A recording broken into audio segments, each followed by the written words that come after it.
Did your Grundfos impellers fall apart all over the floor like mine did, and now you don't know how to put them back together? Guess what? I figured it out. Right here, you have these two parts, right? They go like this. This part stays together like this. Boom. These little grooves line up with this groove. So you flip it over, and it locks in place. And I guess what happens is when it moves up, but they lock in this groove, and then you stack them all together and slide them back into this impeller tube.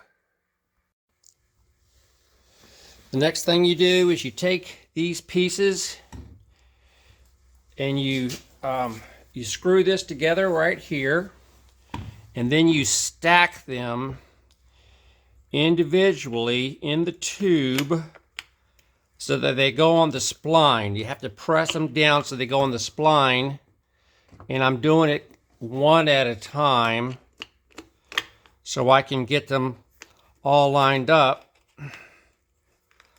And if you have an issue, just simply take one out until you can line it up.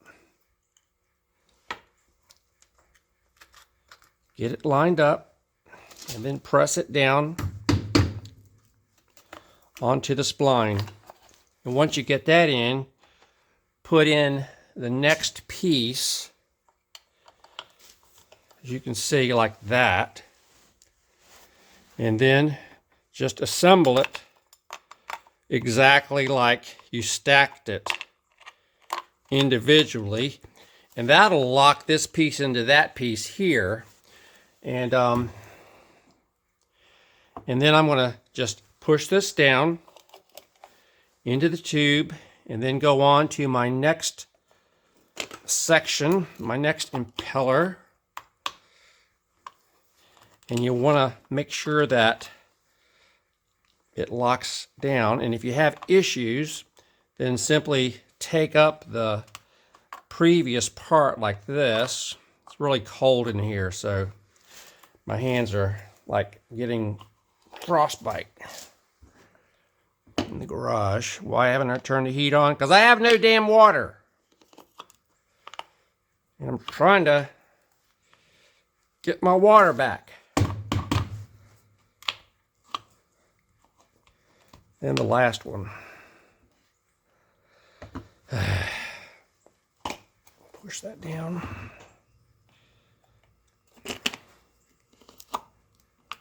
Okay. And that goes down like that. Okay. So they're all assembled. Yep. Locked in place.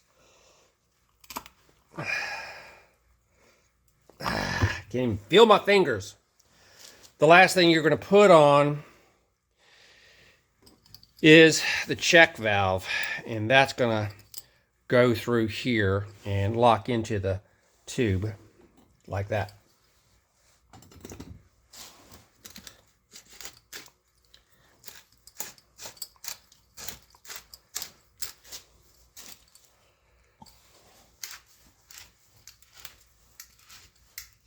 And I'll put it in my vise and tighten it up, and we'll be in good shape. There you go. That's how you get those stacked impellers back together.